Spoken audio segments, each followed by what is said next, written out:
Hey boos, in this video I give commentary based on my opinion. Nothing is to be taken as factual. We are just here to have conversation. We don't expose and we don't sip tea on this channel. I'm giving you real talk straight, no chaser. Let's see if you can handle it.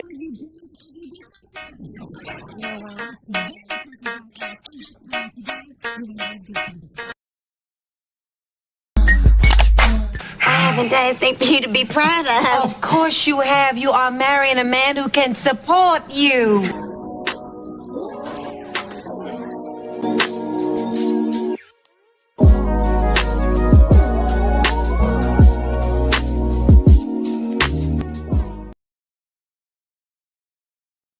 Sorry about that. Good evening, everyone. Happy Tuesday. I didn't even know if I was going to be able to do this live because I got sick after the live yesterday. It rained here and my allergy started to mess up. I couldn't sleep. I was congested. It was a mess last night, y'all. It was a rough night last night. But I'm feeling better. So I was like, let me go ahead and knock this out cuz even though your girl was down, I took some notes. Plus, I wanted to do a follow-up regarding Don and Q and that whole situation because Don did speak out. Um, she did a post and delete. Don't know what that's about, but we're gonna get into it. And then also, I'm going to talk about this jealousy as well because instead, I already gave my opinion about the jealousy in the comment section when it comes to Cassie not being seen as a victim.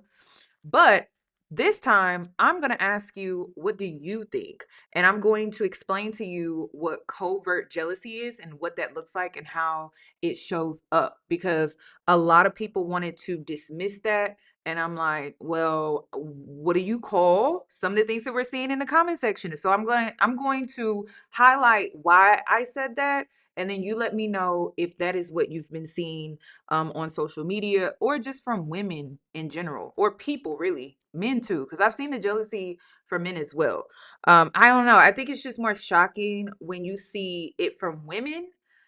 I don't know why. It's just more shocking to me. But let's get into today's video. So itty bitty Diddy is facing a number of serious charges, both criminal and civil, stemming from allegations of sexual assault, sex trafficking, racketeering conspiracy, and commercial, can I say that? Prostitution. Okay. So let's get into, because I want to play this video again. And I also feel like my comment section is kind of proving my point with the whole jealousy thing. So first, I want to say this video that I played yesterday, I played it for a reason, but I did wait till the end. Maybe I should have played it in the beginning. So today I'm going to play it in the beginning. So I want to do a follow-up, and then I'm going to get into P. Diddy's assistant. Okay, so let's get into this again. How are we feeling? How are we feeling about Cassie now? I just want to say this. A long time ago, I said, I don't believe Cassie. I don't believe she was ever a victim. And let me tell you something. It's so many people talking about some, oh, she didn't want to upset him. She didn't want to this. They was texting. She was in a safe space. You mean to tell me she can leave the relationship, go get married to the help, unharmed, but she was that scared of him? No. I said a long time ago, and I got chewed up for it. Cassie got jealous when he saw how he put Young Miami on. She started thinking about all the disgusting stuff she was doing with him, and she left with nothing. And she like, damn, he just turned Miami up overnight. Done turned her into a millionaire overnight. Young Miami ain't even rapping no more because she got her own show. She the face of this, face of that. She was getting money. He put Miami in position, and he never put Cassie in position. Nobody is a sex slave. I'll tell you right now, I know some females who are into all that stuff that they saying I would never expose because I'm the type that listen but don't judge. But I can tell you right now, I know some females who into everything that they're saying. Nobody's forcing them. Nobody's forcing them. It's easy to paint somebody as a monster because they're doing vile acts. I know I'm turned up and they more turned up than me. Scorpios, most Scorpios, I'm going to be so real with y'all. Scorpios are turned up to the max. I'm with whatever my man with. Whatever he want to do, I want to do too. It ain't really too much that I wouldn't do with my man. But at the end of the day, the males, woo, I don't even know. So all I'm saying is, I believe they were very much consensual freaks of it all. I do believe she might experience some domestic violence just due to the fact that I know some Scorpio males are very controlling. They say that that's a part of our sign. We can get a little bit controlling. I ain't with the putting my hands on nobody, but I believe that. I believe that this man put his hands on her because we saw it. But those freak offs, I believe she liked to do it. Just like I know some females that like to do it. I had a female try to convince me that I should get peed on by my man.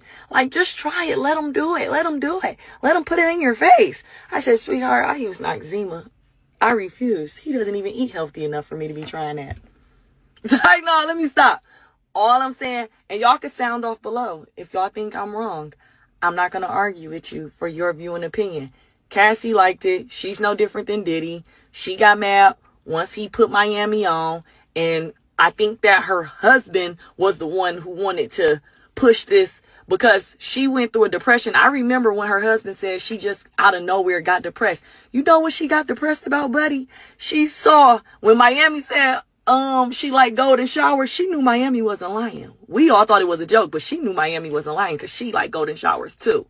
And she started thinking about the way Diddy was doing all that he was doing and all the cocaine that they probably were into and all the baby oil and all the fun drugs and money that those demonic people are into.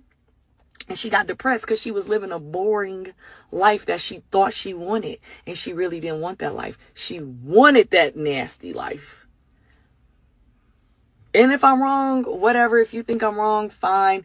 But I can tell you right now, and the crazy part is, the girls that I know that's into this, they probably would come on my page and be like, yup. But I wouldn't even do that because that's not my business, y'all business, or nobody's business. But I know for a fact that there are females who heavily enjoy every single thing that's being said in that video. Diddy would have never had this problem had they had... I'm done because I've been said too much. Cassie was part of it. Okay, so there are a lot of women that feel this way. That's the reason why I'm playing this video. First and foremost, I just want to say that victims don't have to be perfect to be a victim. Okay, they can do dumb stuff, they can make stupid mistakes, they can do impulsive things, they can do things irrationally, emotionally, and they can still be a victim. Okay, so I just want to make that known first. I believe Cassie and Kim Porter were both victims.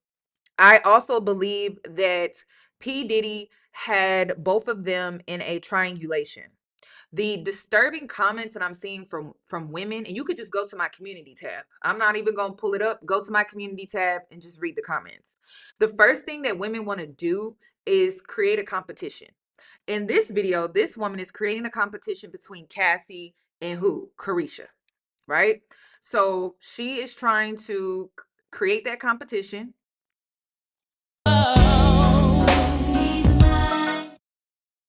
Okay. Y'all, JT had me dying. Look. Look at JT, because I would have been JT. She was like, girl, put that damn sign down. Anyway, let me stay focused. Let me stay focused so I can prove my point here. Okay. It's just my opinion, but let me explain to you how I came to this conclusion. You may deal with this at your job. You may be in a toxic work environment, and you like, girl, I don't even know what I'm dealing with. You don't know what you're dealing with, right? So let me stay focused. So he had them in a triangulation. If you don't know what a triangulation is, it is a manipulation tactic where a third party is brought into a conflict to create division and gain advantage. And I believe that that was the situation that he created with Kim and Cassie. Also, there's a lot of competition around Cassie's beauty versus Kim's beauty. And it's getting weird. Just go to my community tab and just look at the comments, okay? Because Cassie's mother was her ethnicity is African American, Mexican, and West Indian. Her father is Filipino. Kim Porter's mom, which I found this to be interesting. I didn't even know this. But this is Kim Porter's mom. So I believe I couldn't find her ethnicity. People said that she was white. Other people said that she may be Mexican or Hispanic or something like that. I'm not really sure, but I have a feeling that the same type of ethnicity mix is probably the same for the both of them when it comes to their mother. And I'm talking about Cassie's mom and Kim Porter's mom. They probably have a similar ethnicity mix. However, Kim's father was African American. Okay. So these women have more in common than most women would probably think or understand. Oh, you think Kim's mother is Filipino? I couldn't find, I looked everywhere, y'all. I could not find any information on their ethnicity. Okay. Um, Someone is saying that they're white women. We're going off of ethnicity, not race. Okay. So her ethnicity, I don't know what it is. I couldn't find it. All right. So my point is, though, is that women are creating a competition between Kim and Cassie. And the reason why I'm speaking on this is because that's exactly what P. Diddy did. And that's exactly how he was able to gain an advantage over both of these women. And the way that women continuously feed into the shit is insane. The way that women romanticize the shit is really insane, y'all. So you got women out here where they're like, oh, Kim was the queen and this is why she had his kids. Both of these women were being abused. No one was sitting more pretty than the other. And this is the hierarchy that men love for you to believe in. And it's very delusional because men don't even believe in the hierarchies that they create.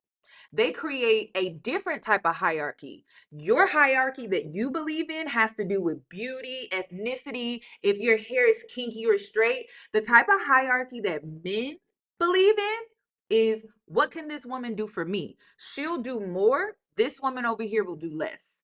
Meanwhile, that's his hierarchy, right? In his mind, the hierarchy that you have in yours is about looks, and you feed into it. And you know who actually benefits from that? The man. Always. It's always the man. It's never women. Tell me, what did these women truly benefit from when it comes to being linked to P. Diddy, who put them in a triangulation, who most likely emotionally manipulated them against each other?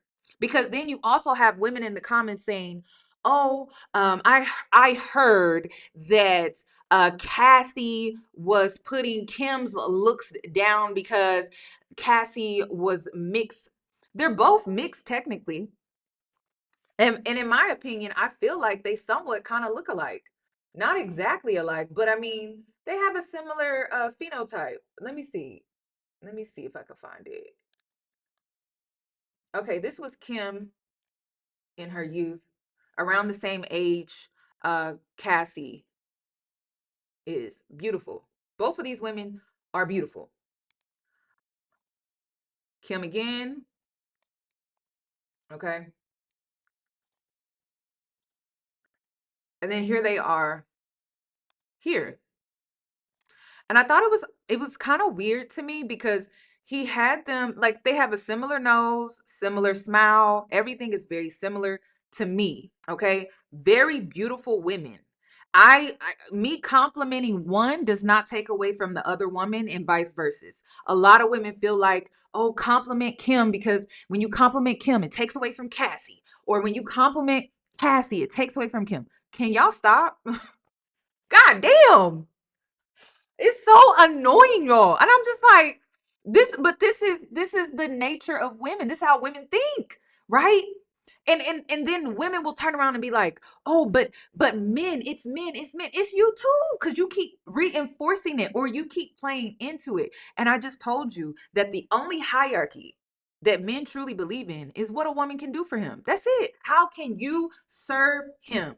That is it. And then he's going to create that hierarchy based off of that.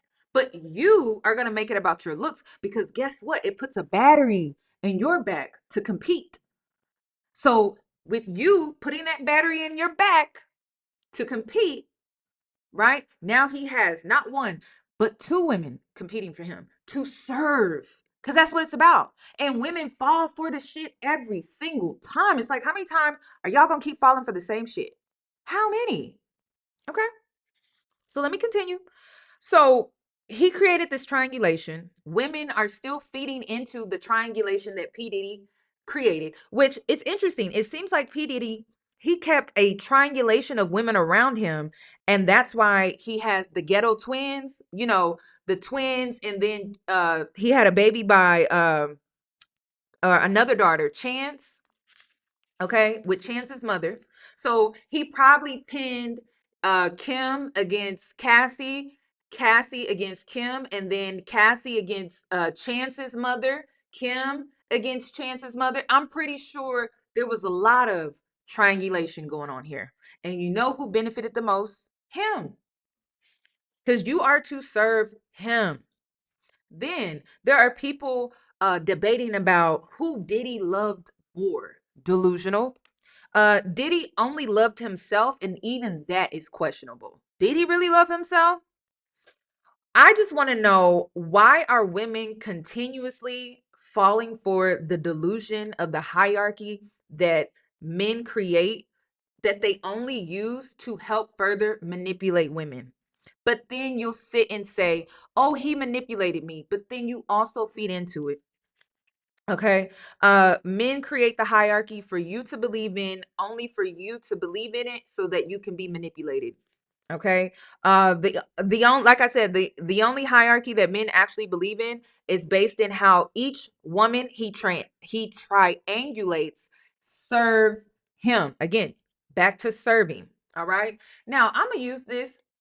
I'm not really comparing women to cereal, but it just makes my opinion easier to explain. Okay, let me see. I thought I had it pulled up. I'm just gonna use food for an example, because this is how simple men are. Okay, they're very simple. Some can say stupid. Um, depending on the guy. All right. So cereal, right? When a man likes women, all right, think of the cereal aisle. You have so many different flavors to choose from.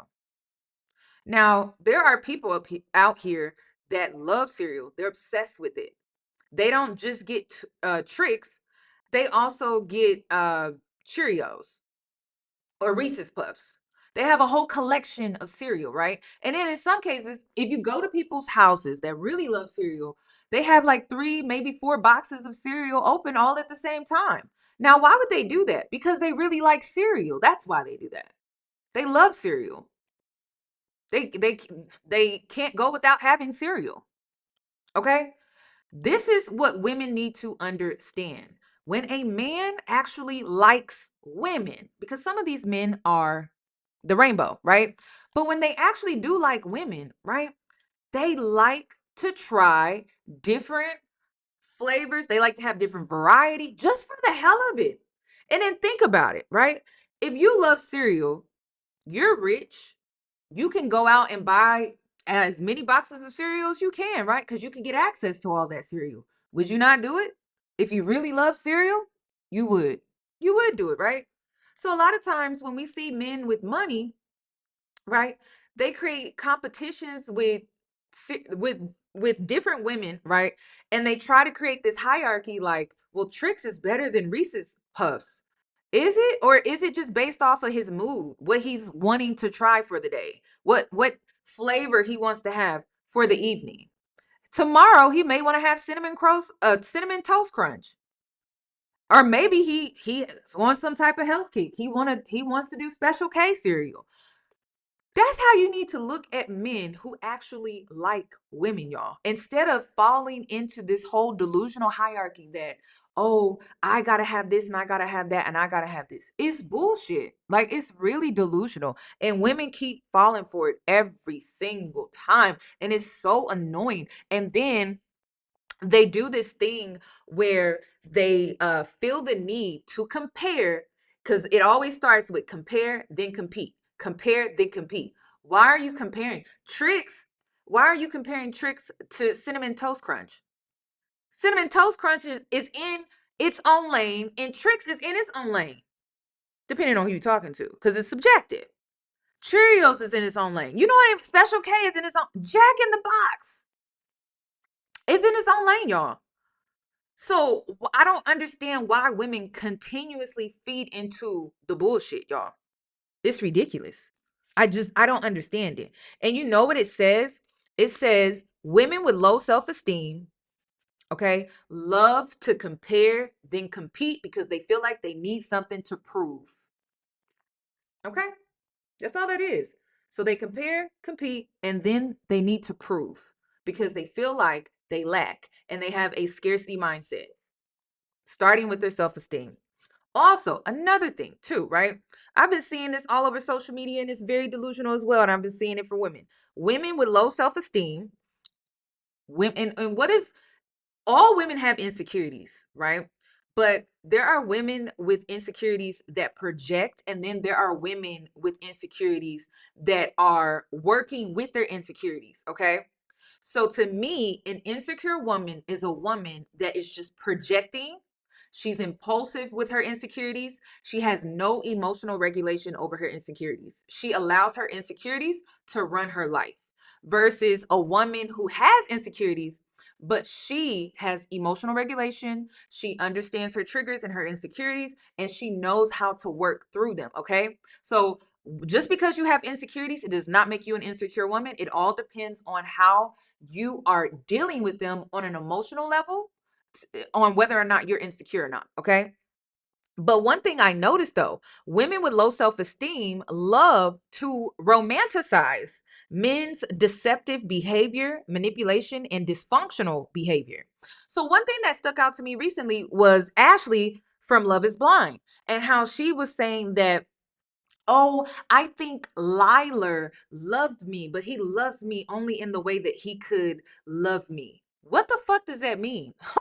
The things that women tell themselves, and I just like, so you have to rationalize in your mind that he loved you, but really didn't show it because he didn't even give you the honesty. The way women romanticize deceptive behavior. So let me bring it in some more. A lot of people are wanting to say, oh, Kim was the queen, she was the love of his life. It is rumored that he unalived her. What are you saying? Like, what? Like but this is what I've been seeing in the comment section, right? Um, so I've seen women say Kim was the love of his life, his queen, but treated her poorly. And like I said, is rumored to have unalived her. What are y'all romanticizing? And why are you romanticizing that? I just, please explain that to me. Okay? Please. Also, let me get into the jealousy part because all of this ties in. Can you believe it? It all ties in. So, yeah, romanticizing trauma and abuse. Very, very, very delusional, but that is what projection looks like. And we're going to get into projection. We're also going to get it into shadow work, okay? This is where self-accountability comes in, and it also stems from self-empowerment. Thank you, Miss Patrice. So jealousy, by definition, what is jealousy? And it's based off of jealousy within a person. It's when someone is unhappy and slightly angry because they wish that they had someone else's qualities, advantages, or success. Okay. And let me repeat that. Jealousy, when it comes to a person, they are unhappy and slightly angry because they wish they had someone else's qualities. Qualities. That could be anything. Talents, beauty, advantages, lifestyle, fame, or success. Okay. Now, we're gonna get into how Miss Capricorn Clark stated that Cassie was no Whitney Houston and she was no Mariah Carey, which is a fact. Okay, I don't think she was saying it to be shady or mean. She was just stating facts. She works in the industry. She knows business. It is what it is. Get in your feelings if you want to. I don't believe it was shade. I believe that she was just being honest, right? Um, so I don't believe that. So even with Cassie not being a Whitney Houston or a Mariah Carey, she still had success. Okay. So regardless of how you feel, if she was talented or not, she still had success more than most people in their lifetime. Let's be honest here, right? So I could see where she may deal with jealousy from women in the comment section may come with that. Like this quote unquote mediocre artist got farther in life, and like some women may be struggling with the jealousy that comes with that as well. Also, and this is what I've been seeing a lot in comment section. The jealousy that I've been seeing is covert jealousy. Covert jealousy is very passive. It's aggressive behavior, but it's passively aggressive behavior. So it's subtle digs, like it's like criticizing a person's success or choices under the guise of just keeping it real or being honest, right? So I saw the subtle digs in the comment section. Also, a lot of women are also wanting to withhold support.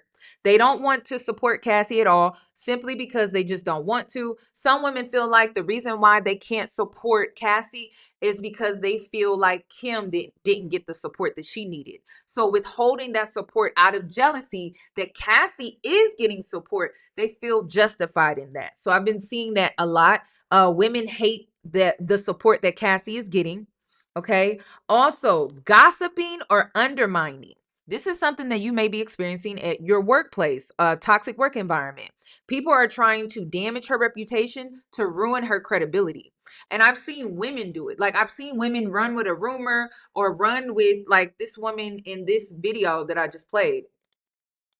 Run with a rumor or just create like a whole scenario How up are we feeling? about Cassie to discredit her, right? When it comes to her being a victim in this situation, right? And again, victims are not perfect. Victims can do things impulsively or irrationally in ways that probably wouldn't make sense to us. But again, we're on the outside looking in. We're not the one experiencing the trauma. Okay. So we don't actually know what's going through their head, and we don't know what she's like, what was her reason behind why she did certain things at certain times. We don't really know. But I'm noticing a lot of women are going out of their way to damage her reputation or so that she can have no credibility, which is huge. Okay. Also, in this video, she casted doubt about her integrity, her authenticity when it comes to her telling her story, and just her overall experience when it comes to dating P. Diddy. Okay. Then next, the last thing that I've been seeing in comment section. And again, y'all let me know if this is what you've been seeing in the comment section. Like I said, I believe it's covert jealousy. I've also been seeing women do this exclusion, like they want to withdraw emotionally, or they want to give cold energy to what Cassie went through. So I've been seeing that a lot.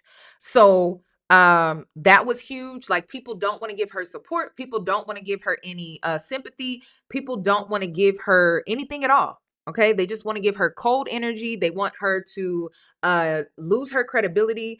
They want to poke holes in her story. They want to poke holes in the fact that she lacks integrity and all of this stuff. So what we've been seeing, in my opinion, in the comment section is hypercriticism disguised as advice or opinions.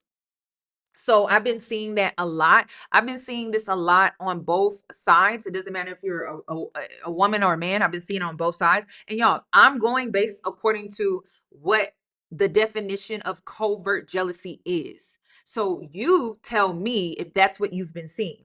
So what I've been seeing in the comment section is pointing out flaws or imperfections when it comes to Cassie. Also, this competitiveness in disguise, like pinning Cassie against Kim or pinning Cassie against Carisha, pinning Cassie against Gina, Gina against Cassie, Kim against Carisha. It's just a mess. Okay. That's what I've been seeing a lot of. And so pinning these women against each other, feeding into the triangulation that Diddy created that only benefits him. Okay. Also, turning personal wins into a race or making it feel like there's only room for one woman to shine, like constantly comparing these women, even if it's subtle. Okay.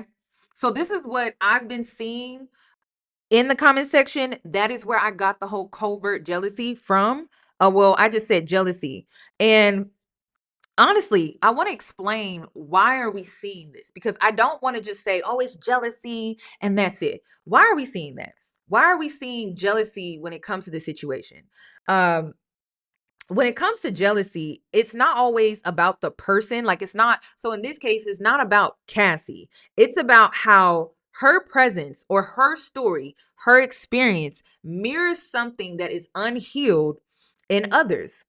So Cassie's story, her support, whatever it is, right, that she's receiving, it may trigger insecurities in others.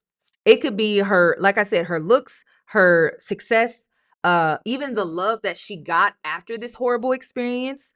Also the support that she's getting. Maybe there are women that have gone through worse, right? And they didn't even get nearly the same amount of support. And then also there are women that are triggered by Cassie as well because of unmet desires that they haven't fully accomplished yet. So like the fact that she was able to get married and start a family and things like that. This woman is claiming that she's bored. Don't know where she got it from, but she's claiming that she's bored and that she had to trade in her glamorous lifestyle for a family, and the family life is boring. I don't know where she got that from. I haven't seen Cassie do an interview that or a podcast or has made any statement saying that she's bored, that she had to leave this life behind and that she started this family. I have not seen that. Also, it doesn't matter if it's Kim. Let me go ahead and pull her up. Hold on. It doesn't matter if it's Kim or Cassie, okay? Or even Carisha at this point. Even Carisha. Even Carisha. It doesn't matter. I believe that all of these women experience some form of jealousy. Okay. They had fame, success, money. They had a lifestyle that most people can only dream of.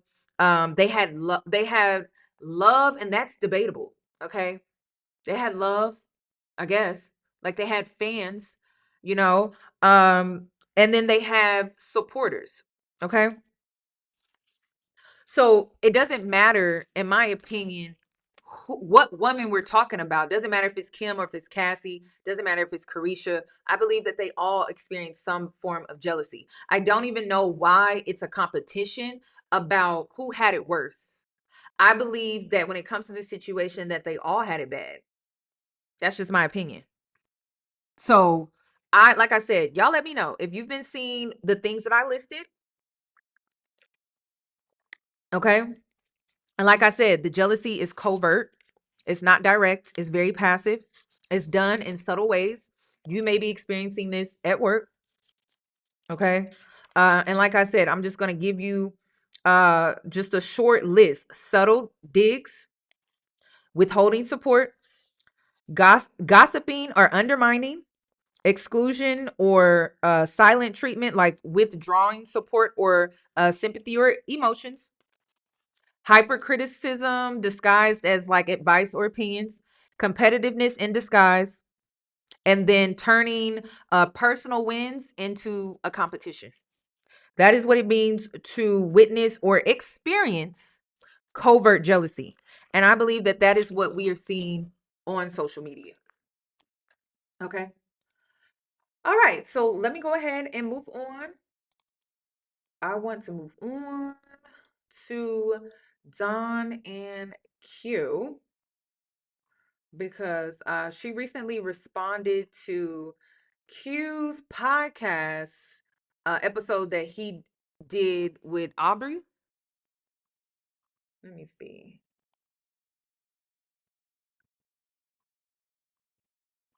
On one side, where? Oh, here it is. Dawn from Danity Kane responded to Q's allegations on a recent podcast where he said that she was the one that drugged him.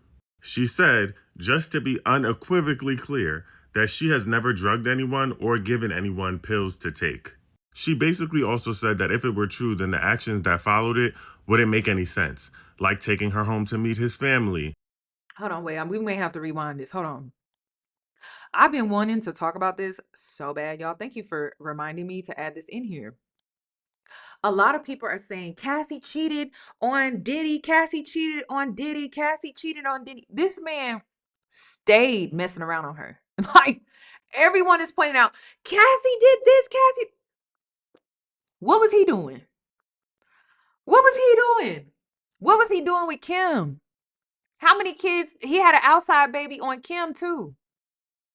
So what are we saying? Like, it's so crazy how people can point out, oh my God, she cheated, the woman in the situation. But the man is literally dogging out not one woman, but several women. And no one talks about that. So, and it just goes to show that they were in a toxic relationship. Honestly, that's what it shows. But to try to make it seem like they had this type of relationship, and I'm pretty sure she was probably confused because part of the relationship was she could sleep with other men. So it's just, the whole thing is weird, y'all. Trying to just overlook the role that Diddy played, y'all, just does not make any sense to me at all. It does not.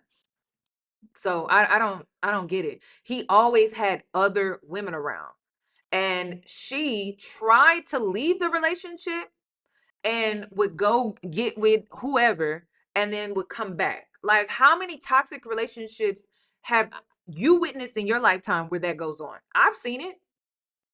I've seen people break up, get back together, break up, get back together. Someone was cheating, or they labeled it cheating, but wasn't really cheating because the relationship was so damn toxic. They kept breaking up to make up, break up to make up. Was it really cheating? I don't even know. It's toxic. So I just feel like people are not being fair. They are wanting to overlook certain things on purpose. So let's get into Don and Q.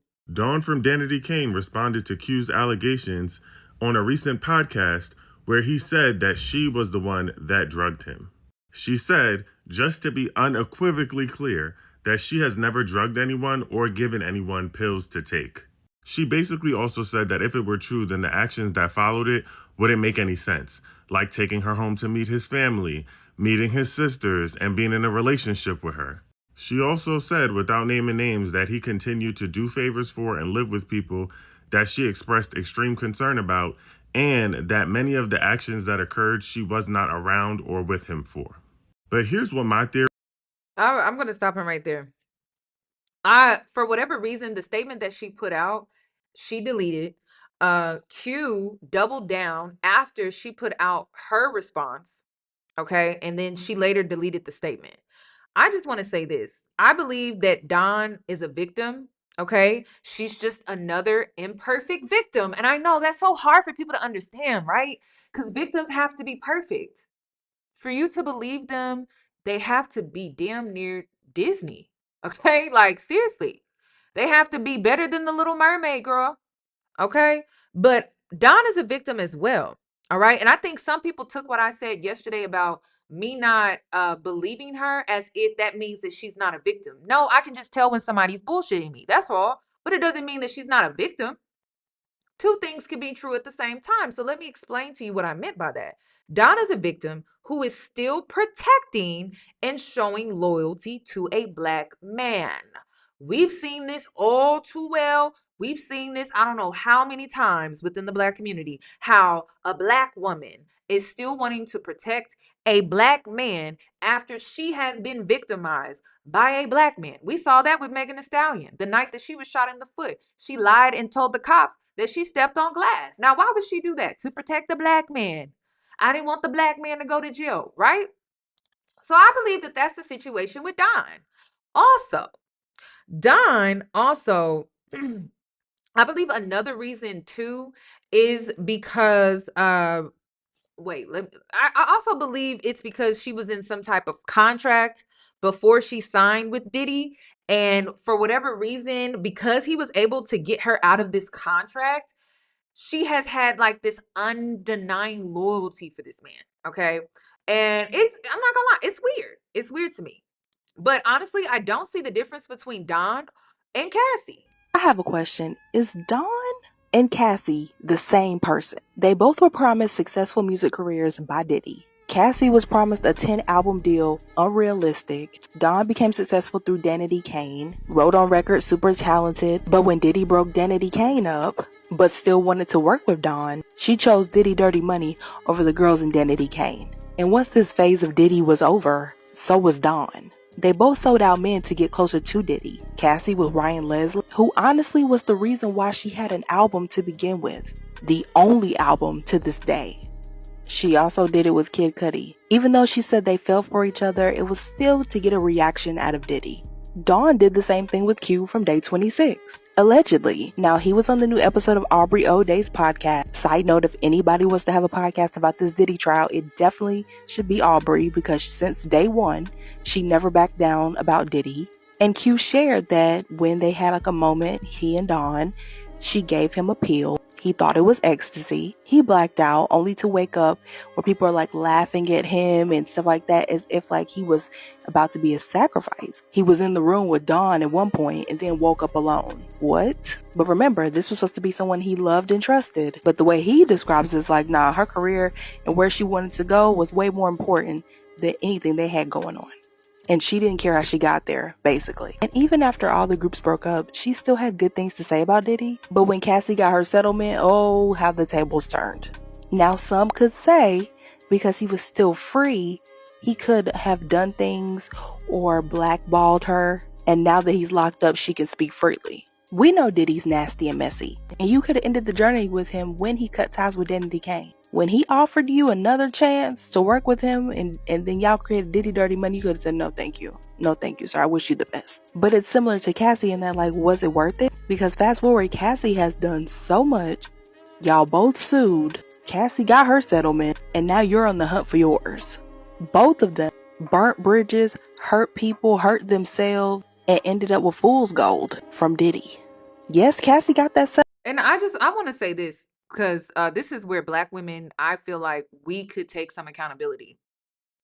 We get upset when non-Black women get paid, but then we won't even call the police.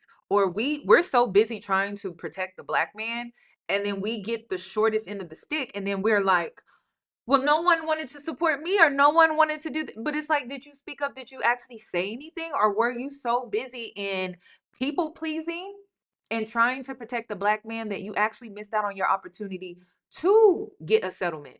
Because I just noticed that I Black women don't want to call the police. Black women don't want to file a police report.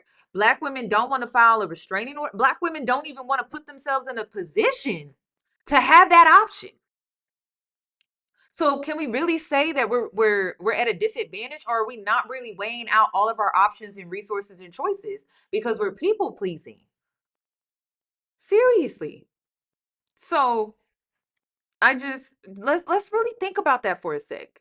Let's think about that for a sec. I want to see more Black women actually advocate for themselves over protecting Black men. And I know that's culturally embedded in us to protect them, but who's protecting us? Who? No one. Okay. So I believe that, like I said, Dawn is definitely a victim. I don't care if she gave Q the pill or not. She's still a victim to me. Okay. I just believe that she is under that same conditioning that a lot of us were under, especially when we were younger, to protect the Black man. And I believe that that's what is at play here. Seriously. Okay. That is what I believe is at play. Also, Dawn was on when she was on Making the Band. She wanted to sing. This girl has a talent and a passion to sing. She always did. She just wanted to do what she loved, and it's very similar to Cassie. And both of these women, in my opinion, were taken advantage of, exploited, controlled, abused, and they were just treated horribly. So I'm not seeing Cassie as a victim and not Don. No, they both are, just in different ways. And it's crazy how he was able to triangulate so many different people in different situations and scenarios. Like, he created a triangulation with Don and Q, right? And as you can see, they're going at it on social media, but in reality, Q and Don are both victims, right? But isn't that the case with Cassie and Kim? How he triangulated them, most likely, and they're both victims? Let's continue. But the years, abuse, and freak offs, oof. And Dawn could have went off with the love of her life, who was also talented, created music independently. But based off her actions, loyalty's not in her blood either. So I asked the question again, are they the same person? Okay, so I thought that was interesting. And just to back up my opinion, because y'all know how I am, listen to what she said. Talk to Diddy? Not as often as I'd like, but that's the homie forever. Yeah. Wouldn't know that Puff had bought me out of a contract prior to even getting on the show. Like, it wasn't I chose Puff over my group at the time. It was more of, when someone does that, where I come from, you got to respect that on a large level. So I gave loyalty to him. All his crazy, I look at things like that as loyalty. So I was loyal to him, and I paid my dues back like a businesswoman should. Right. Until he said, okay, your dues are paid, and then I left. So is it really that Dawn isn't getting the support that Cassie is getting, or is it that she's showing loyalty to the wrong person? She's giving loyalty to the wrong person.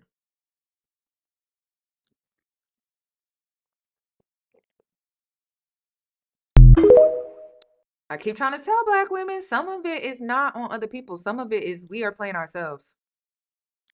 And she's very consistent with this as well. So how did you move on? I said, okay. You're like, I'm out? I can't. No, he said, I'm going to let you go, but you got to let you go, like let you out of your contract? I'm going to let you out of your contract, and I say, like, long as you just don't say shit negative, like, you just go through life and just keep going. And I said, sure. You gave me an opportunity. So I stayed quiet, and he let me out of everything. Was that the start of your mixtape career? Were you doing so then I did a mixtape right after. No. That was the beginning. And you know, it's crazy. I want to answer this question, but P. Diddy had a way of making promises to people to where he was still able to gain their trust and control at all times, to the point where he made those promises to where they would have loyalty to, like, he would breadcrumb them basically. And he was breadcrumbing Dawn. She kept falling for it until she saw that Cassie sued P. Diddy's business, didn't sue him personally. The lawsuit was an employment lawsuit. Dawn could have sued in the same way, but she didn't do that. So these interviews, like her saying that, oh, P. Diddy, that's always going to be his homie, that was before Cassie had filed that lawsuit. So she switched up after Cassie got that settlement, and she saw what Cassie was able to get. So sometimes your loyalty that you keep giving to people, it's clearly expired. It has expired. They have shown you that the loyalty needs to expire, and you keep giving them loyalty. Okay. No, that was just that was part of, if you, I don't know if you're just now joining, but it's not fraud. It's not. It was a civil settlement that was made, and she got the $20 million just like that. And she sued him, his business. She did not sue him personally. So, and she won. And Dawn could have had a very similar lawsuit, but she's trying to still be down, trying low key being a ride or die. Honestly, like, that's what I'm seeing. So, the reason why I'm pointing this out is because, in my opinion, I believe that Dawn is a victim, not a perfect victim. People are wanting to say that she's on drugs now and she's this. Cassie was too. Hell, all of these people that were working for him were coping in their own way of dealing with this high stressful work environment that he created. Okay. Someone also said in the chat, how do you stop being a victim? You stand up for yourself. Okay. That's how you stand up for yourself. You speak out, you speak your truth, and you let people know what happened, and you can legally protect yourself, legally find justice with when it comes to what happened to you, whatever the case may be. But that's how, okay? You take your power back. And I believe that that's what Cassie is choosing to do. Also, I think also that Dawn may not want to admit what she did, but it doesn't mean that she's not a victim in the situation. I'm just simply discerning Dawn is not being 100% honest. Like, I can just read that she's just not being 100% honest. But again, it still doesn't take away from the fact that I still see her as a victim. It was also interesting that when it came to Dawn responding to Q, how she wanted to make it a point that Q kept coming around her, was also Q's family met her, or wait, what did she say? I don't even have the original statement. She was saying, let me pull up the video again. Dawn from Danity Kane responded to Q, just to be unequivocally clear that she has never drugged anyone or given anyone pills to take. She basically also said that if it were true, then the actions that followed it wouldn't make any sense, like taking her home to meet his family, meeting his sisters, and being in a relationship with her. And her saying that and then going to court and testifying and basically saying that, oh, Cassie kept coming back, she kept coming back. What are you like? What are you really? What are you saying? It doesn't make sense. Everyone kept coming back. That, like, even the assistant. We're gonna get into her here too. She kept coming back. Everyone kept coming back. Everyone, and it was because of his influence. But everyone kept coming back for different reasons, though. So Dawn, I believe she hit hard times financially. I believe that's why she came back. Her family, I believe she's from New Orleans. I think her family was in the whole Katrina situation. So I believe that was another reason that she kept coming back. P. Diddy had a way of picking people that were very vulnerable. Even his assistant, she was young. She was an orphan. She had been on her own for about, since she was like 15, 16 years old. She had a special needs child, and she didn't go to college. So she only had a high school degree. And really the only work experience that she really had was Suge Knight. So she was like a girl off the street just trying to make it. So he had a very interesting way of picking his victims, or even people that he had working under him. Like, he just had an interesting way of doing that. And a lot of people are like, why are none of these people that work for him really being charged? Well, honestly, they're really victims of how he created this organization, this criminal enterprise. And we're going to get into that as well. But to me, everyone in this situation is truly a victim. Q, Don, Cassie, Kim. I don't see it any other way.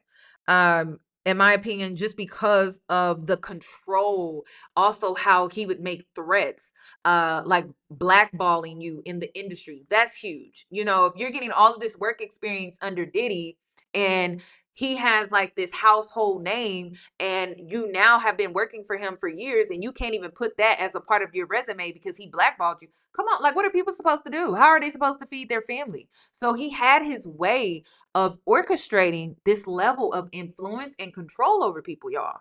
So I don't know why people keep asking. Well, I don't understand why people kept going back. It was psychological abuse, threats, okay, control.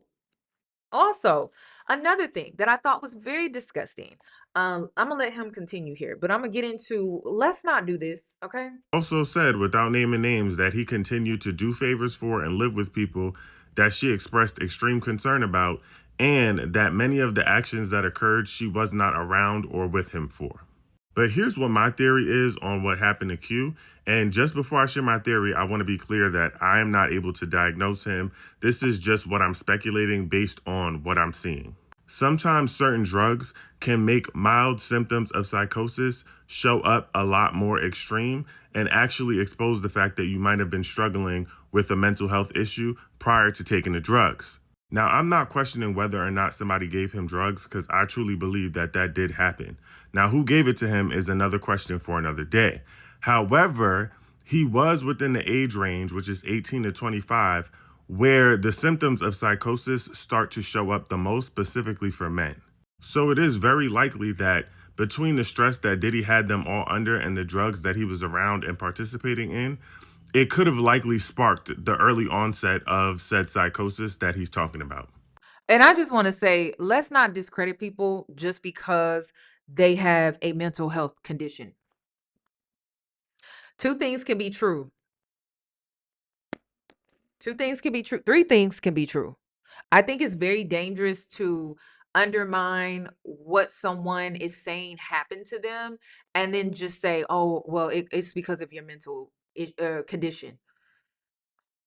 I don't think that's fair to say. And I've been seeing a lot of people use that excuse. Oh, well, he's schizophrenic. I think it's not fair to say, y'all. It's very dangerous to say that. So we got to be careful with that. Um, I'm gonna just go ahead and say it. I believe Q. I don't believe that he's making this up. Something in me just believes him. And this is the thing that I find so interesting is that if this was a woman making these claims about a man, people would be more they would be more likely to believe Q. But to poke holes in his story or his experience because he's male, I'm not understanding that. I'm not understanding that at all. I believe Q is telling the truth. Trauma has a funny way of is being forgetful. Like you forget certain details and things like that. But I don't know. Like something is telling me that he's not making this up and that for whatever reason, Dawn just doesn't want to admit it because she feels like if she does, she will be judged. And most likely she would. Like that's just how social media is.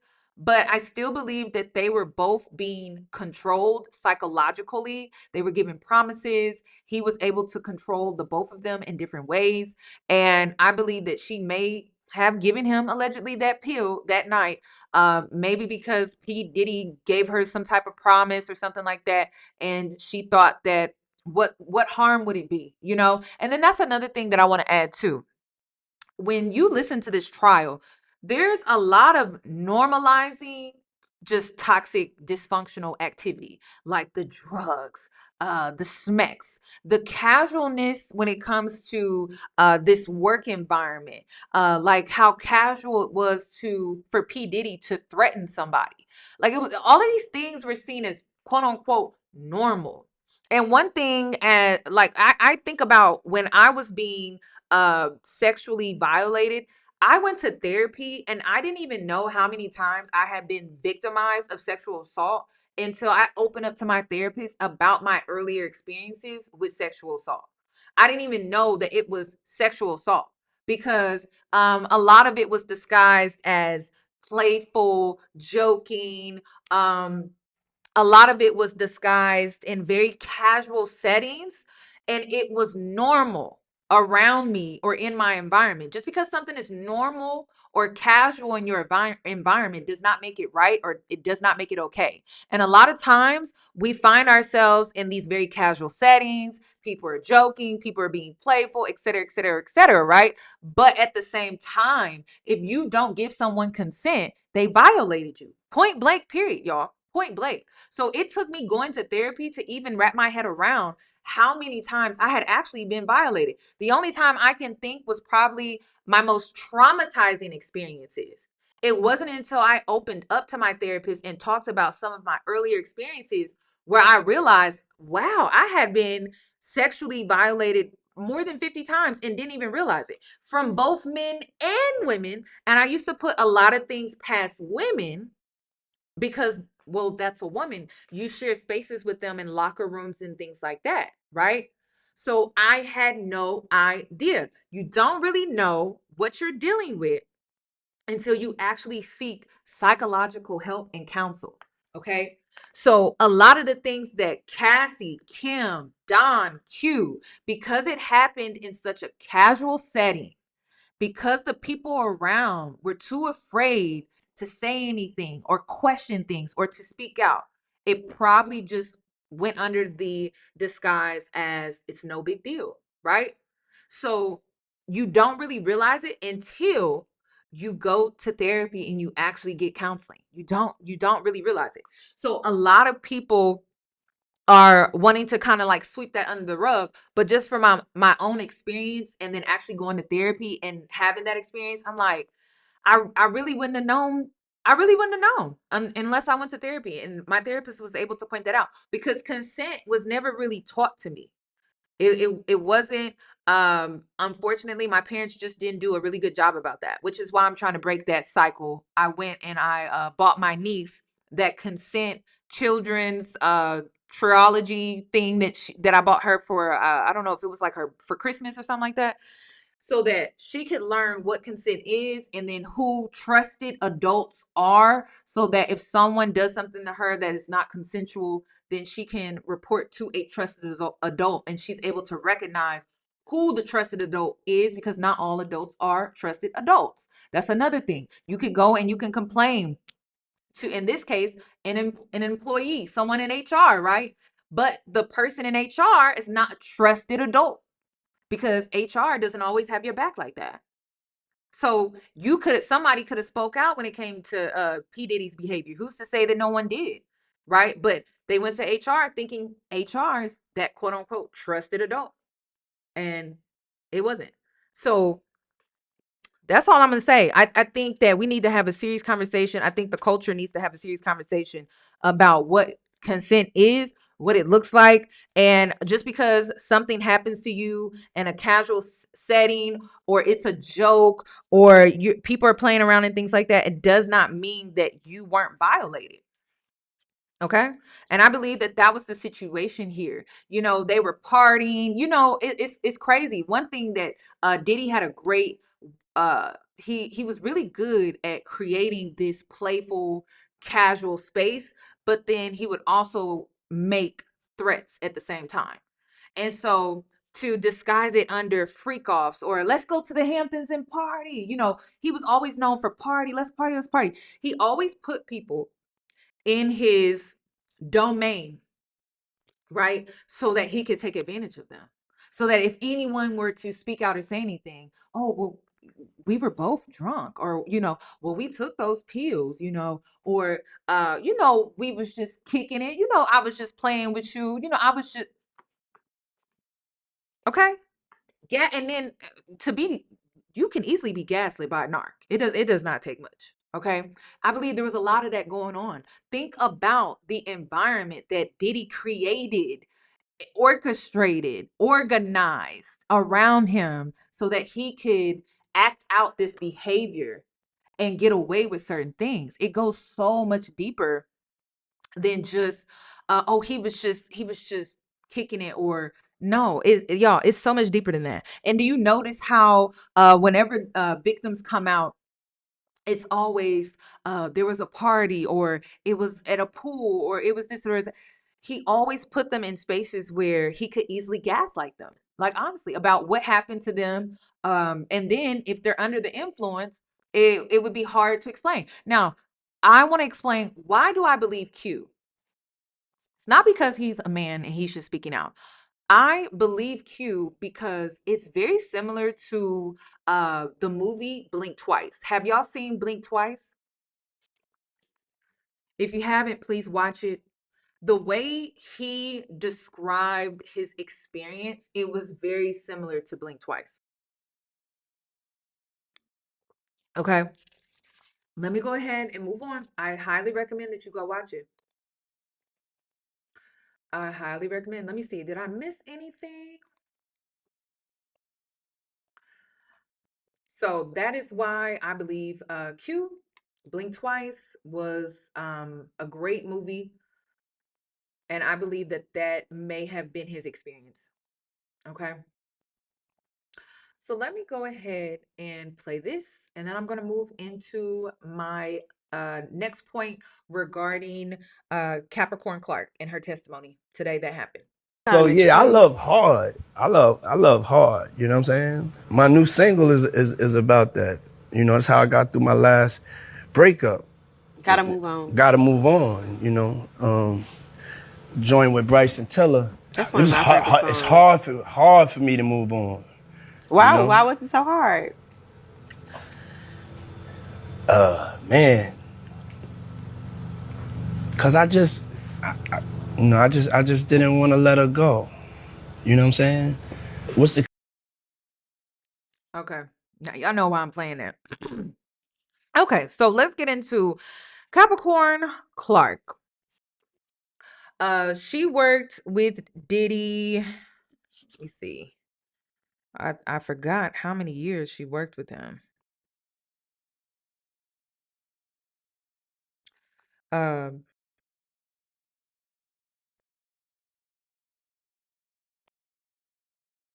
let me see. I forgot. So she worked with Diddy for 14 years. And a lot of people are wanting to poke holes in her story as well. She worked with him for 14 years. This is a woman that had a very rough upbringing. She was an orphan. Her parents passed when she was very young. She's been on her own since she was about 15, 16 years old. She also has a child that is special needs. She did not go off to college. Let me go ahead and just since y'all just can't behave, I'll just go ahead and close down the live. Okay. All right. Okay. And so okay. Dang. Okay, so let me continue. So she she has a child that was special needs, and she did not graduate college or anything like that. She is just honestly, I mean, a woman with little to no guidance in life, honestly. And again, he chooses people that he can easily manipulate, that he can leverage. Okay. So, and I'm going to get into the increase of bots when it comes to social media and Black women. And I'm going to speak on that again. Okay. I'm going to go ahead and just insert it right here. Think about it. I deleted my social media because I have been getting attacked more online than ever before. And at first, I thought it was Black women. I don't even think it's Black women. I think it's people posing as Black women on social media. And why think about it? Why would they create bots that pose as Black women to attack Black women online? Why would they do that? Well, because we are currently showing a strong unit right now, a front, right? When it comes to Target boycott, when it comes to these corporations out here, we are silently protesting. We may not be out there on the front lines, but when's the last time you've been to Target? When? When did you go out and protest? So yeah, there's a lot of divisive activity happening on social media, and I believe that's what happened to she didn't handle the situation well, but that R&B singer, she was being attacked online and she was like, it's Black women, it's Black. I don't believe it's Black women. I believe it's bots posing as Black women to create a divide among us because we are being successful with not protesting and not supporting these corporations. We're actually doing a good job to the point where they're scared. So what's the next thing that you should do? You should dismantle that. How can you dismantle that? Well, if the unity came from social media, then let's break that up. You got to be smart out here, y'all. So I was like, you know what? I can't be attacked if I delete my Instagram. I can't be attacked if I delete my TikTok. Okay? I can't. And I believe they are attacking Black women with large platforms. They're attacking women that use their platforms to speak out and to create unity, right? So I believe that that is what's going on. That is my theory. I've been doing social media for 10 years. Never have I experienced violence like this online, ever. And then, you know, at first, I was like, wow, why am I getting attacked by black women? Like I am like for black women, like my content. And then spiritually, um, I got a download that that's not us. So I was like, wait a minute, what you mean? And listen, do not tell me that it's not true when it's already been found and known that even these celebrities will pay a PR firm to create bot accounts to spin a narrative. They're doing it with P. Diddy right now. So why wouldn't the government do that when it comes to black women and dismantling the unity that we are currently showing online, but also outside? Y'all better wake up. So I deleted my Instagram and my TikTok. Okay. It's my theory. I'm sticking with it. All right. So I wanted to get that off my chest. So whenever I see comments that are, I don't even be like, oh, it's black women. I'm just block you. And if it gets out of hand, then I am going to have to create a membership only YouTube channel to the point where the only people that can comment are my members. To protect my peace, myself, because it's a lot to deal with that on a daily basis, an hourly basis, a weekly basis. I don't feel like I should have to go through that. And then to know that I don't think it's actual black women, it's bots or people posing to be black women to create that divide. I'm not about to allow that to happen in my comment section. And then we're all being influenced and I'm not doing that. Like, you got to move smart, you got to be smart, and you got to think quick, and you got to be on your P's and your Q's. And I believe that is the situation, y'all. I mean, think about it. Where did we get the unity? Social media. How did we create the unity? Through social media. So it only makes sense that we would be attacked on social media. Okay, it's already been confirmed that if you are a celebrity and you need to spin a narrative, then you buy bots through a PR firm to help create that narrative. That's already a fact. That's not up for debate. Okay, it's a fact. All right. So that's all I'm gonna say, and I'm gonna get back to Capricorn Clark. Okay. So let's get into it. The ex-assistant. So she was a former assistant and creative director for Combs. She delivered extensive and emotionally charged testimony today during this ongoing federal trial for sex trafficking, racketeering.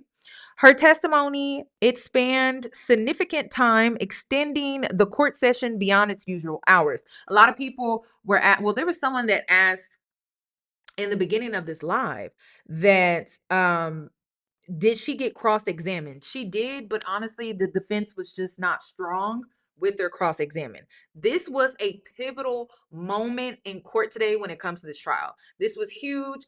RICO has definitely entered the chat, and I know a lot of people were waiting on that. We've been sitting back waiting like, okay, like this just seems like a DV relationship. And then when Capricorn Clark decided to give her testimony today, RICO is definitely here. So I want to get into some of her claims that she made, okay, in her testimony. So first and foremost, she alleged to a kidnapping and her life was threatened. In 2011, there was an incident where Combs forced her into a car at gunpoint. And this was all because Cassie was dating Diddy. Now, again, back to that control. Cassie was trying to move on. She had got with a new boyfriend, and he was still trying to control her, which explains this sit down right here with. So yeah, I love hard. I love hard. You know what I'm saying? My new single is about that. You know, that's how I got through my last breakup.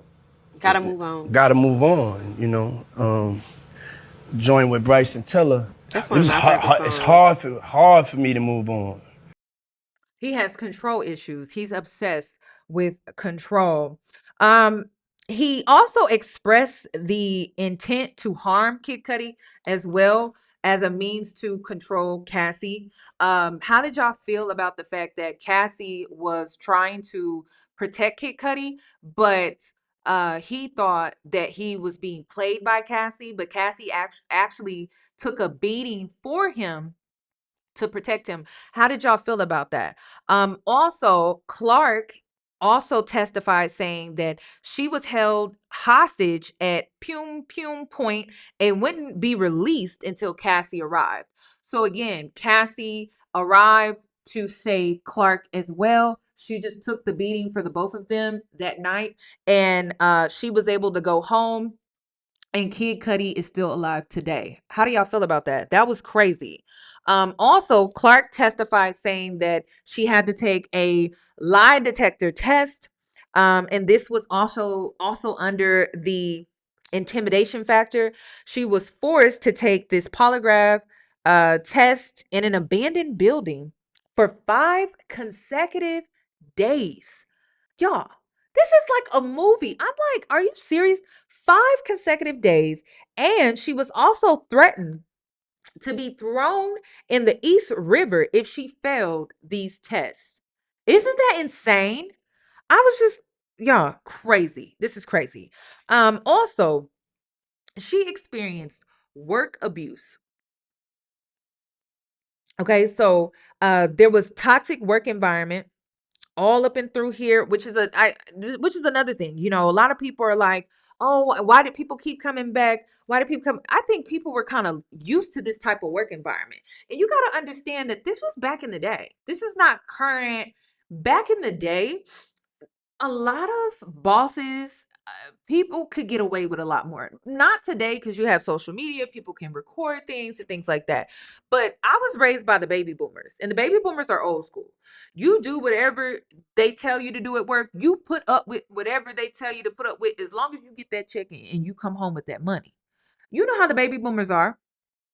And so nowadays, yeah, there was no union. That is so true. That is so true.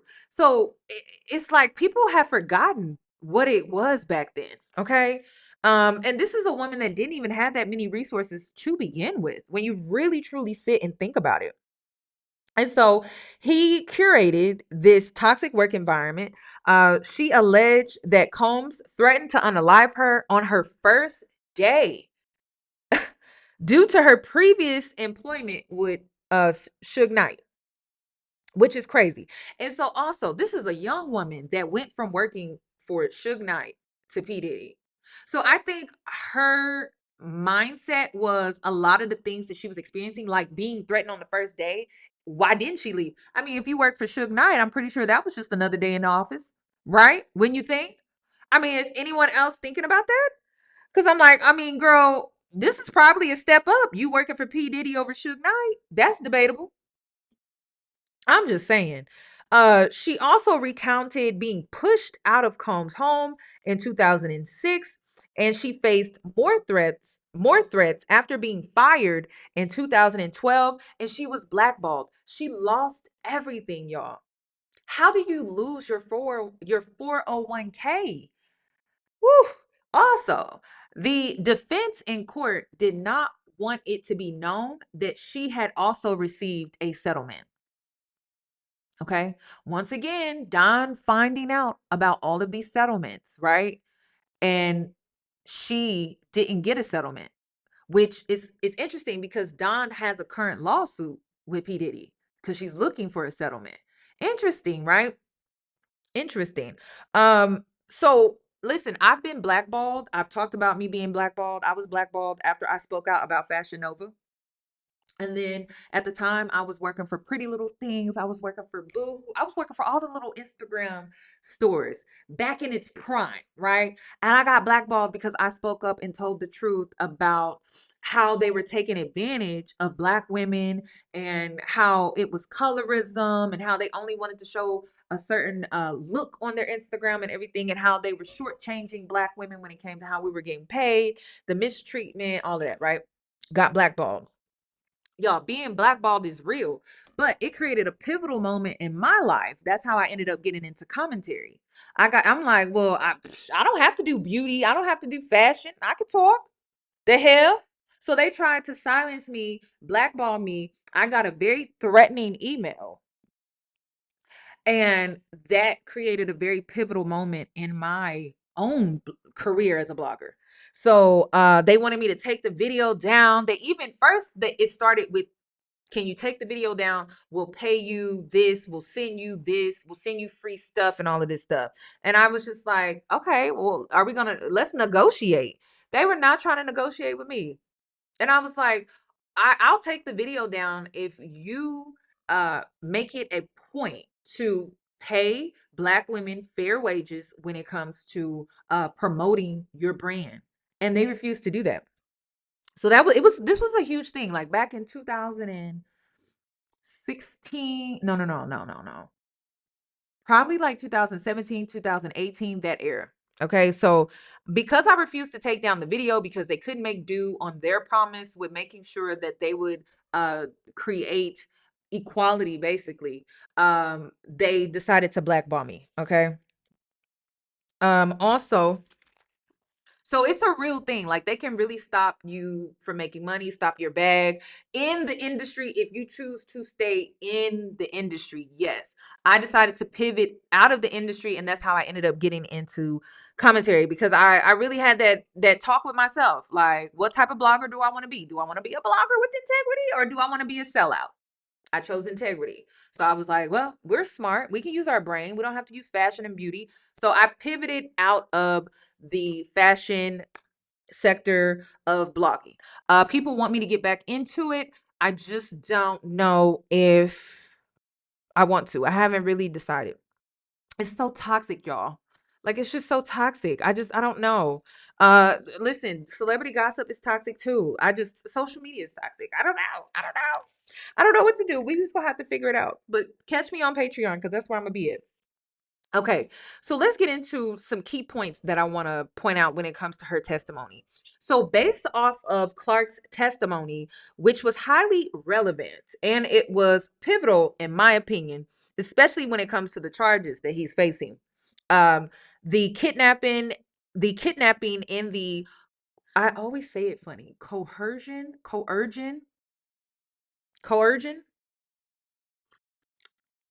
Clark's testimony showcases a pattern of using force, fear, manipulation, and controlling others.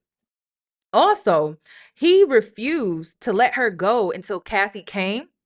So he forced her into a car at gunpoint, and then he refused to let her go until Cassie came.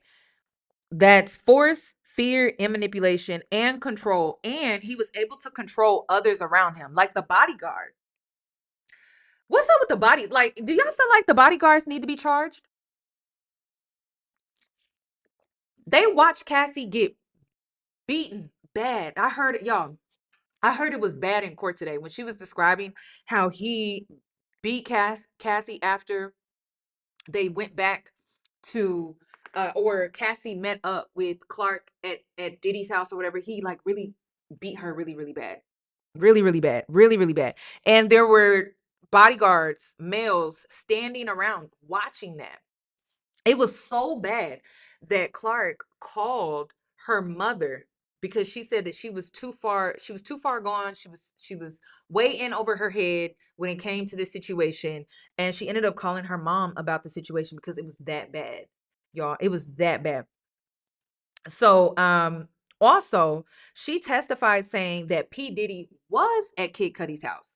So a lot of people are like, oh, even his defense was trying to get Kid Cudi's testimony thrown out. But they're like, wait a minute. We have another witness. And so she testified, and she was actually able to pinpoint him at Kid Cudi's house. So for whatever reason, by the time Kid Cudi got back to his house, they were already gone. Okay. And the police were already on their way. So they were able to get out of there in the nick of time. Isn't that interesting? This seems like a movie, or is it just me? It's crazy. Also, he continued to make threats, and he also did this whole witness of intimidation as well. So the whole lie detector test in an abandoned building for 5 days. He also threatened to unalive her. This showcased a pattern where Diddy used his power, his network, to silence, manipulate, and terrorize people close to him. Something like he created like a central organized racketeering or sex trafficking case, in my opinion. So this really showcases where This was an organization. This was an enterprise. He had this set up. Everyone had their role and everyone was under his control. Isn't that interesting? To the point where a bodyguard could witness him beating Cassie like that, to the point where Clark felt the need to call her mother to call the police because she felt like she couldn't. Because she wanted to help Cassie but felt like she really couldn't. So the only person she could think of was her mom. Interesting.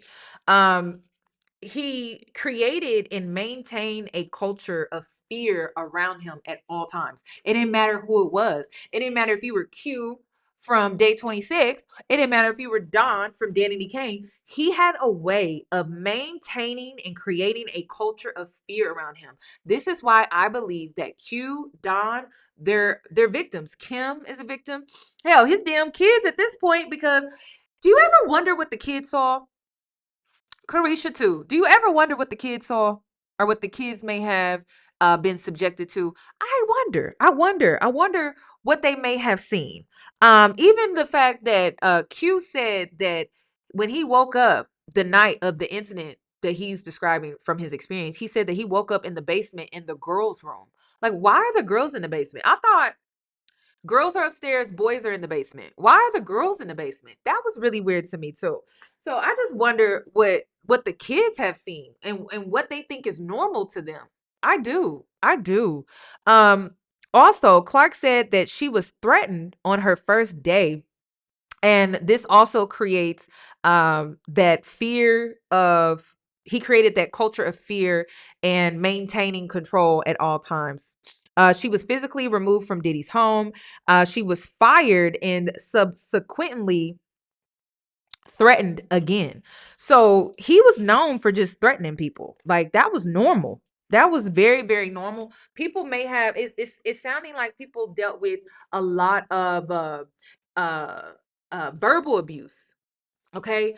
And I want to point that out because a lot of people are wanting to, once again, discredit Miss Clark here.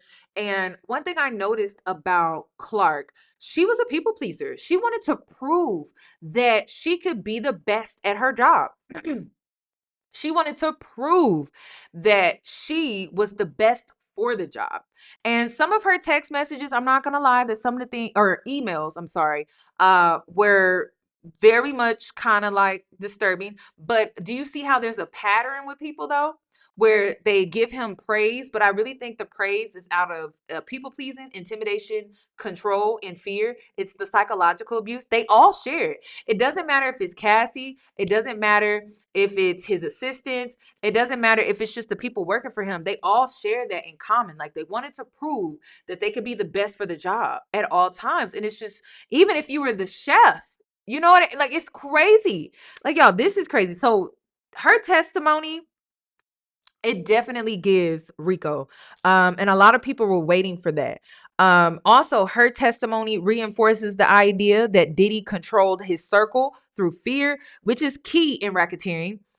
In RICO cases, RICO laws require showing a pattern of illegal behavior used to maintain an enterprise, not just isolated incidences. And I believe that these people were constantly not in isolated incidents. They were constantly under his intimidation and control at all times. It didn't matter what role you played in his life. Everyone was under that same intimidation factor. They were not isolated because this was truly an organization. He had others working for him out of that same fear and intimidation. It just depends on what role you were in when it came to his life, because everyone served him. Crazy. I need to talk to his mama. It definitely gives mob, don't it? I need to talk to his mama. Like, girl, what was it in his childhood? Like, what was it? What? And then, y'all, do y'all ever question why? When it comes to these narcissists, why do they always got a toxic mama? Like, the mama is, I'm telling you, the mama ain't, I'm telling you, it don't matter what male narcissist that you bump into. Go talk to their mama and you'll be like, oh, it all makes sense. It all makes sense. I don't know what that's about. But we need to talk about that. Clark's testimony corroborates the environment Cassie and other alleged victims described one of control, psychological dominance, and fear. These are classic tactics used by traffickers to groom and exploit victims. And I talked about that. I played that video or that clip of the woman that works here in Houston for the state where she works with victims. She's like a victim specialist. I don't know what her exact uh label is, but she described like the psychological dominance and how a lot of times that's a huge factor in sex trafficking cases. Okay. So that's huge. So that also kind of ties into that charge as well with her testimony. Clark's testimony helps show an ecosystem of fear and abuse that federal prosecutors say surrounded Diddy, which is critical in proving racketeering and conspiracy. Cassie again sued as an employee. She had a 10 album contract, which is crazy to me, which also to me proves further that this is RICO, that crimes were being committed within his organization. Everyone overlooks the fact that he had a 10 album contract with Cassie while also dating her as well, while also requiring her to do these freak offs, while also transporting her across state lines. Hello? Okay. That gives sex trafficking to me. And then what puts the nail in the coffin was when her mother decided to take out that equity home loan for the 20K. That's another one. That's another key point when it comes to all of this as well. So it definitely gives that there were crimes being committed within his organization. Okay.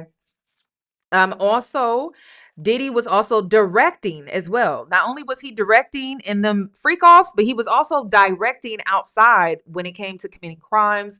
He organized people to commit crimes for him, and that was the situation with Clark. That is the reason why there was a female DNA at the arson scene, which I believe that happened to be her. Also, Cassie was, oh yeah, I already spoke about that, how Cassie was protecting Cuddy, but thought that he was getting played. She took a beating to keep him alive. She was just trying to move on with her life. Okay. And again, it just goes to show that he had this upset. I don't even think that it was necessarily Cassie. He just had this obsession with control. And Cassie just fell under that umbrella of someone that he wanted to control. Cassie also saved Clark as well. She decided that she was going to meet Clark and Diddy at his house so that she could be relieved and let go, which I thought was interesting as well. Lastly, it is already out. It's already hit the blogs that Cassie is in labor. She currently is in labor right now. I hope this does not wreck the trial. Y'all, I hope it don't. I hope it does not, because I believe that the defense wanted this to happen so that they could try to file for a mistrial. So I hope all of the hard work hasn't gone to waste. What do you think so far when it comes to this trial? I feel like prosecutors are doing a really good job. I didn't have doubts when it came to the prosecutors. I didn't have doubts. I knew that they were going to build a really solid case, and I knew that it was just a matter of time. And something told me the third week, wait till the third week, wait until they finish at least 2 weeks, but going into the third week that we were going to get into some more interesting things when it comes to this case. And I think that they wanted to focus on his character.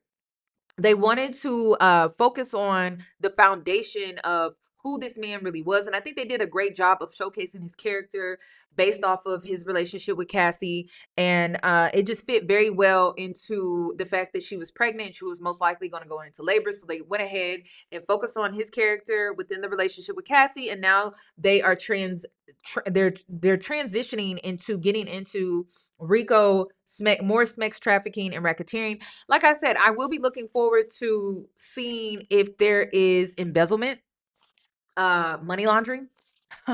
I feel like, what y'all think? Do y'all think that's some stuff that's gonna be coming up here soon? Because it sound like it. Because how are you paying these people?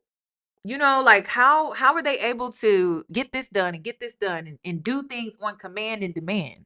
Because yeah, these people were definitely under his control, but also money comes with that type of control as well.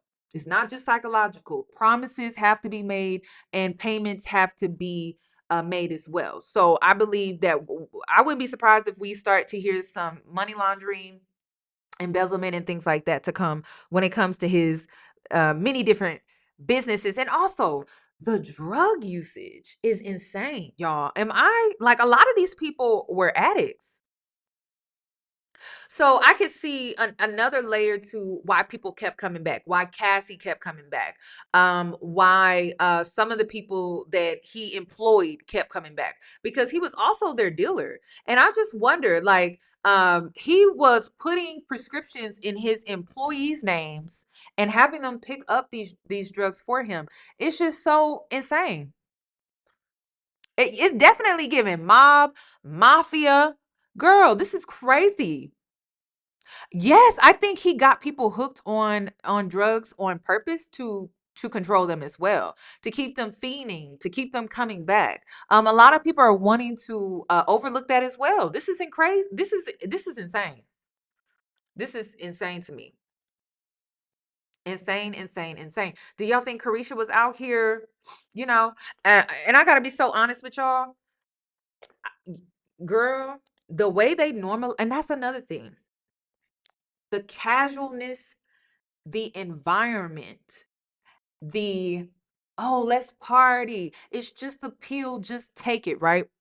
A lot of peer pressure probably happened, but I wanted to say too that when it comes to this situation, um drug usage was very normal. Like, it was normalized. It's very casual, like it was no big deal, right? And people most likely peer pressured you to pop a pill pop a pill or two, take a drink here and there that was probably uh uh mixed with something that you didn't know anything about. So I don't know. This is very interesting to me.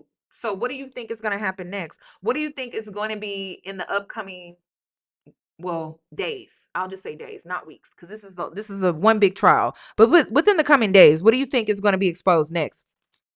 Also, why are these celebrities quiet, y'all? Why are they so damn quiet? Am I the only one that's like, why are they so damn quiet? What does this man have on these celebrities? That is very suspicious to me. Girl, I'm looking at everybody. I'm looking at everybody like, why y'all quiet? Why y'all not saying nothing?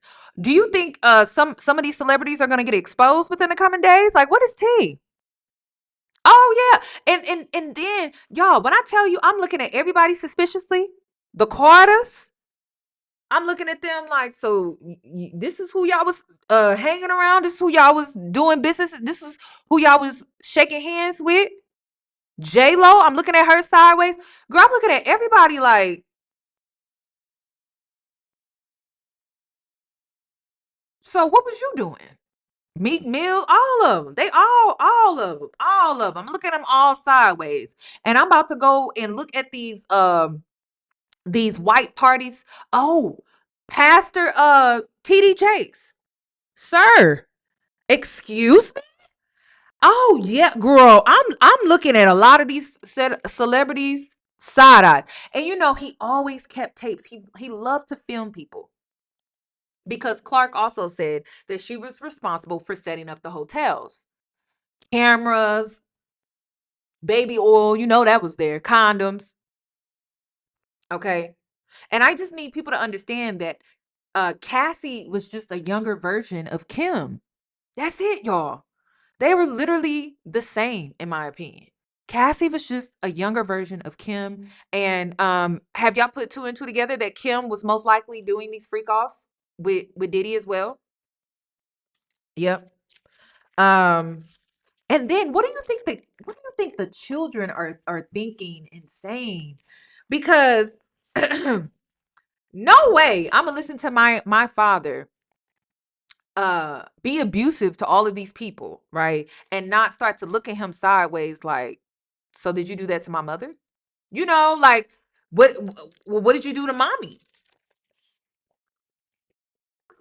And then you have to question, because I've gone through trauma in my childhood where you have to question, like, were there moments in the kids' childhood where they maybe came home from school and saw mom was upset, or saw mom had a bruise, you know? You know what I mean? What is going on? What did the kids see? Are they piecing things together themselves when it comes to where they were when some of these things were going on and happening? Hmm? Girl, I got questions. Okay. I a part of me, I believe that as well. A part of me feels like the kids know their father, right? Like they know he has a temper. They know how controlling he is. They know that he's a lot to deal with, right? So I think some of it was maybe normal to them, right? But I still wonder. I just know one of them. And I already got this spiritual download that when it comes to the twin girls, one of Kim's twin daughters is just like Kim, intuitive. She's an empath. And then the other one is just like Diddy. I just don't know which one it is. And I think the one that's like Kim is the one that's more sensitive. And I believe that she is the one that's struggling the most when it comes to this trial. Okay. So pray for the children. Um, pray for the children, y'all. Seriously, because this is a lot. This is a lot. This is a lot to go through alone without either parent. This is a lot to go through as a young girl, especially when it comes to some of the details in the story. This is a lot to just experience. This is a lot. This is a lot. So y'all let me know what your thoughts and opinions are. Also, I want to say this. Uh yes, that's what y'all, that's what I got. That's what I got. And see, I don't follow the twins on social media to really look at their personalities and things like that, but um I don't know which one it is, but one of them is, and when I say more like Diddy, like it's just more in the surface level things, and she's more in the spiritual intuitive side of things. So like they're different in that way. Not saying that she's narcissistic or anything like that. I'm saying, like, just from the standpoint of she's more sensitive, she's more intuitive. You know how it is. She probably struggles with social anxiety and things like that. And then the other twin is more extroverted, more she's just more 3D, okay? And the other one is just hypersensitive. You know how it is. If you have spiritual gifts, you know what comes with spiritual gifts, like hypersensitivity, being able to feel things and not really truly understand, being able to know things and not truly know how, stuff like that. Like I feel like one of the twins has that ability. And Kim was also, whenever you hear different stories about Kim, that she had a very beautiful spirit about her. And I believe that is it, again, when it comes to your spiritual gifts, it's passed down from your mother. Typically, that is how it goes. So I believe that one of the twins has that gift that Kim has, that energy that Kim had as well. Okay, that is what I'm getting at. I'm not calling one of the twins narcissists. Okay, I'm not doing that. I'm just saying that one of the twins are just more sensitive, hypersensitive, and more intuitive. That's all. She follows behind her mother. So that's pretty much all I wanted to say regarding this situation. Let me know your thoughts and opinions. Do you think when it comes to covert jealousy, is that what we're seeing in the comment section on social media? Also, how do you feel about the bots on social media? Do you think that the bots are posing as Black women to divide us because we're showing a strong front when it comes to us protesting by not protesting? Isn't that crazy? Also, when it comes to Don and Q, do you believe Q? Do you believe that Don is also a victim? Also, when it comes to the hierarchy and the triangulation that Diddy has created, why do we as women continue to feed into that? Why do we still believe in a hierarchy? I just don't understand. Please let me comment. Let me know, comment your thoughts down below regarding that as well. And then when it comes to Clark, Capricorn Clark, uh, how do you think she did when it came to her testimony? Oh, I forgot to mention. Can you believe he threatened to slice Cassie's face? Oh my God, the man was evil, y'all. The man was a monster. Allegedly, right? Allegedly. But he, after the whole Kid Cudi situation, he threatened to slice up her face. This is crazy. And people still are like, she's not a victim. She's not a victim today, but back then she definitely was. And what I mean by that, she is victorious today, right? She's winning today. But back then it was the opposite. So he threatened to slice her face. Oh my gosh. And then also one of his assistants that worked under him was responsible for buying creams to help with the bruises that she would have on her body after beatings that she would take. This is insane to me, y'all. When I say I will never be able to look at this man the same ever again in my life. I am like truly disgusted by just some of the stuff that I'm just reading and seeing. It's just crazy. And again, it just makes me side eye these other celebrities way more. Okay. Way more. Because I'm just like, wow. So y'all had to have seen these bruises. Y'all had to have seen some of these black eyes. Ain't no way. Ain't no way. Ain't no way. Ain't no way. I don't believe it. So y'all let me know your thoughts and your opinions. Next, I know some of you are wanting me to talk about, because I created notes for that as well. Other topics that I'm going to be covering is Ashley from Love is Blind. She responded, AD is pregnant. Isn't that perfect timing? Travis Hunter and his girlfriend tied the knot. And Remy Ma and Papoose. I don't even know where to start with that. Honestly, I'm not even going to do a deep dive on Remy Ma and Pap, and the reason is because I'm just going to give y'all my opinion based off of when I used to watch Love and Hip Hop. And girl, the signs was already there. The signs was there. The signs was there on Love and Hip Hop. The signs was there. So I'm just going to give my opinion from that standpoint. I'm not getting into the rants and the back and forth on social media. I'm not subjecting myself to that. I'm going to just give y'all my opinion based off of them just being on that show. They were the most boring couple on the show. And people was trying to push this black love. I was like, does this nigga have a job? Where he going to work? Where he going to work? When was the last time he went to work? And see, I just be noticing how a woman is supposed to hold it down. But if a woman gained too much weight, oh, it's okay. That man cheated. He cheated because you gained too much weight. Well, when was the last time you had a job? And I'm not excusing her behavior. I'm just saying, like, so men will justify why a man cheated on a woman because she gained weight, but a man not having a job, not bringing home the bacon, at least some bacon, right? There's no excuse for that at all. Okay. That's why I'm like, let me talk about it. I'm gonna talk about it. And like I said, I'm strictly giving my opinion based off of what I saw on Love and Hip Hop. I am not giving my opinion based off of that back and forth, because I saw through the whole black love. I saw through that shit when I was watching the damn show. I was just like, he is so dusty. And he is a kept man. Okay, he's going from one handler to the next. So I will be giving my opinion about that. That's all I'm gonna say for now. Catch me in my next one, and please give the video, please give it a thumbs up. Y'all enjoy the rest of y'all's night.